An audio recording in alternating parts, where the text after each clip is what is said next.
السلام علیکم ورحمۃ اللہ وبرکاتہ۔ مسلمانوں کے لیے بہت ہی بڑی خوشخبری، مضبوط اپوزیشن کی طاقت ایک بار پھر رنگ لائی۔ حکومت متنازعہ وقف ترمیمی بل کو لوک سبھا سے پاس کرانے میں کامیاب نہیں ہو سکی۔ اپوزیشن کی زبردست مزاحمت کے بعد مودی سرکار اس بل کو جوائنٹ پارلیمانی کمیٹی کو بھیجنے پر مجبور ہوئی۔ گزشتہ 10 سال کے عرصے میں یہ پہلا موقع ہے کہ کسی بل کو پاس کرانے میں حکومت کو ناکامی کا منہ دیکھنا پڑا ہے، اور اس کا پیش کیا ہوا کوئی مسودہ قانون بے رنگ واپس ہو گیا، ورنہ اب تک مودی سرکار قانون سازی کے معاملے میں اپنی منمانی کرتی رہی ہے۔ اس نے لوک سبھا میں اکثریت کا فائدہ اٹھا کر کئی ایسے بل پاس کرائے جن کے اوپر اپوزیشن کو سخت اعتراض تھا۔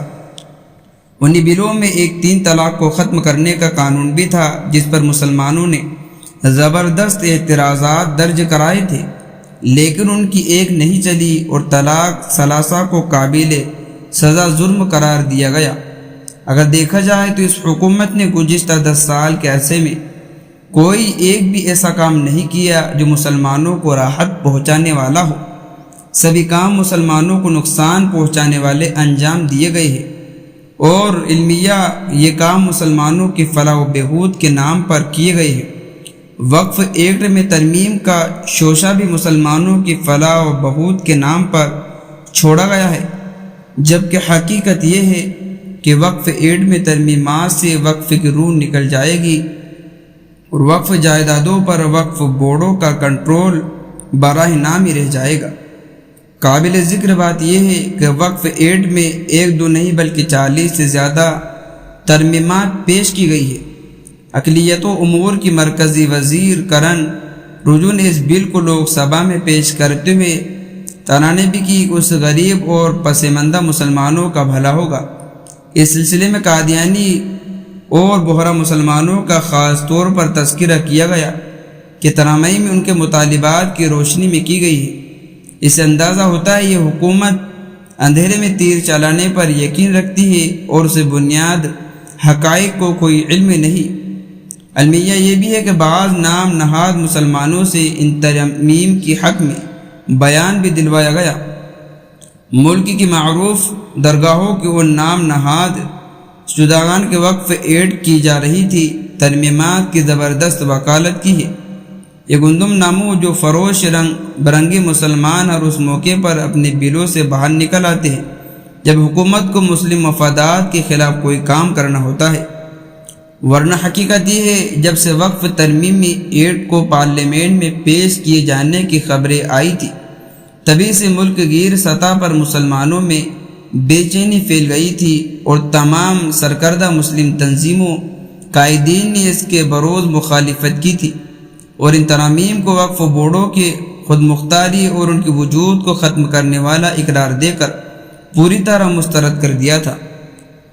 سبھی جانتے ہیں کہ جو 2013 کے وقف ایکٹ میں مجوزہ ترامیم کا بنیادی مقصد وقف بورڈوں کے خود مختاری کو سلب کرنے کے علاوہ انہیں پوری طرح سرکاری کا دست نگر بنایا، ان ترامیم کے ذریعے وقف بورڈوں کی ساخت بھی تبدیل کرنے کی کوشش کی جا رہی ہے، اور اس میں خواتین کے علاوہ غیر مسلموں کو نمائندگی دینے کی بات بھی کہی گئی ہے۔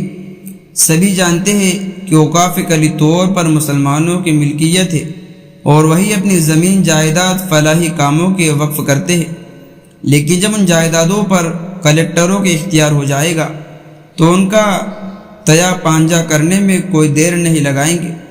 شاید حکومت یہی چاہتی ہے کہ پورے ملک میں پھیلی ہوئی ہزاروں کروڑوں کے وقف جائیدادوں پر وقف بورڈوں کا کنٹرول ختم کر کے انہیں ایسے لوگوں کے سپرد کر دیا جائے جو زمین مافیا کے ذیل میں آتے ہیں، جن کا مقصد جائیدادوں کو ہیر پھیر کر کے ناجائز دولت کے انبار جمع کرنا ہے۔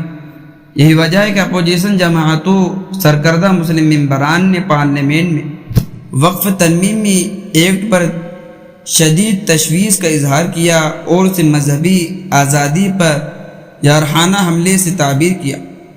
وقف ایکٹ کے لوک سبھا میں پیش کے دوران کانگریس رکن وینو گوپال نے کہا کہ یہ دستور سے حاصل مذہبی آزادی کا سراسر خلاف ہے۔ انہوں نے سوال کیا کیا ابودھیا کے مندر کمیٹی میں کوئی غیر ہندو ممبر موجود ہے؟ کیا کسی مندر کی کمیٹی میں کسی غیر ہندو کو رکھا گیا ہے؟ وقف بھی ایک مذہبی ادارہ ہے، پھر اس میں غیر مسلم کیوں؟ ان کا کہنا تھا کہ ابھی آپ مسلمانوں پر حملہ آور ہے، پھر عیسائیوں پر حملہ کریں گے اور پھر سکھوں پر۔ انہوں نے سماج میں انتشار پھیلانے کی کوشش قرار دیتے ہوئے کہا یہ بل آنے والے اسمبلی چناؤ کے لیے لایا گیا ہے۔ بیرسٹر اسدالدین اویسی نے اس معاملے میں مودی سرکار کو مسلمانوں کا دشمن قرار دیتے ہوئے کہا کہ حکومت یہ بل ملک کو تقسیم کرنے کے لیے لا رہی ہے، جو دستور کی بنیادی دفعات کی خلاف ورزی کرتا ہے۔ انہوں نے اس بل کو امتیازی اور آمرانہ قرار دیتے ہوئے یہ بھی کہا ہے کہ ہمیں یہ بات سمجھنی ہوگی کہ وقف جائیدادوں کے انتظامی امور مسلمانوں کے لیے ایک بنیادی مذہبی عمل ہے۔ سماجوادی پارٹی کے رکن مولانا محب اللہ ندوی نے اس بل کو مسلمانوں کے ساتھ ناانصافی قرار دیتے ہوئے کہا کہ ملک آئین کو روندا جا رہا ہے۔ حالانکہ ایمان میں حکومت کے حلیف جماعتوں اور تلگو دیشم پارٹی نے اس بل کی تائید کی، لیکن ذرائع کا کہنا ہے کہ یہ پارٹیاں اس وقت اس پر تیار ہوئی جب انہوں نے بتایا گیا کہ یہ بل جوائنٹ پارلیمنٹری کی کمیٹی کو بھیجا جا رہا ہے۔ حکومت نے لوک سبھا اور راجیہ سبھا کی 31 ارکان پر مشتمل جوائنٹ پارلیمنٹری کمیٹی تشکیل دے رہی ہے، جس میں آدھے ارکان حکومت کے اور آدھے اپوزیشن کے ہیں۔ اس کمیٹی میں جس سرکردہ مسلم ارکان پارلیمنٹ کو جگہ دی گئی ان میں لوک سبھا سے بیرسٹر اسدالدین اویسی، مولانا محب اللہ ندوی، عمران مسعود، ڈاکٹر محمد جاوید ہے، جبکہ راجیہ سبھا کے ارکان میں سید ناصر حسین، محمد ندیم الحق اور محمد عبداللہ کے نام شامل ہے۔ آل انڈیا مسلم پرسنل لا بورڈ نے اعلان کیا کہ بی جے پی کے ارکان سے ملاقاتیں کرے، انہیں وقف کی صحیح صورتحال سے آگاہ کرائے۔ سبھی جانتے ہیں پورے ملک میں اس وقت وقف بورڈوں کی تحویل میں 9 لاکھ ایکڑ اراضی ہے، ان میں 7,80,000 جائیدادیں ہیں جس کی قیمت 2 لاکھ کروڑ سے زائد ہے۔ قابل ذکر بات یہ ہے کہ ملک میں ریلوے اور مسلک افواج کے بعد سب سے زیادہ اراضی وقف بورڈوں کے پاس ہی ہے۔ المیہ یہ بھی ہے کہ اوقاف کی جائیدادوں کو تہز نہز کرنے کا کام سب سے زیادہ خود مسلمانوں نے ہی انجام دیا ہے۔ ناجائز قبضوں کے معاملے میں وہ سب سے آگے ہے۔ جہاں ایک طرف جنوبی ہند میں اوقافی جائیدادوں کی حالت قدر اطمینان بخش ہے تو وہی شمالی ہندوستان میں باڑی کھیت کو کھانے کا کام کر رہی ہے۔ بیشتر وقف بورڈوں کی حالت ناگفتہ ہے۔ کروڑوں اربوں کی جائیدادوں کا نگراں ہونے کے باوجود ان کے پاس اپنے ملازمین کو دینے کے لیے تنخواہ بھی نہیں ہے۔ ضرورت اس بات ہی ہے کہ مسلمان وقف ترمیمی ایکٹ کی مخالفت کرنے کے ساتھ ساتھ اپنے گھر کو بھی درست کرے اور حکومت کو اس بات کا موقع ہرگز نہ دے کہ وہ ہماری کمزوریوں اور بے راہی کا فائدہ اٹھا کر اوقاف پر قبضہ کر لے۔ تو دوستو یہ تھی وہ نیوز جو ہم نے آپ تک پہنچا دی ہے۔ اب دوستو آپ لوگوں کا کام ہے اس کو اب آگے بھی شیئر کر دیجیے تاکہ اور لوگوں کو پتہ چل سکے۔ ملتے ہیں نیکسٹ ویڈیو میں۔ السلام علیکم۔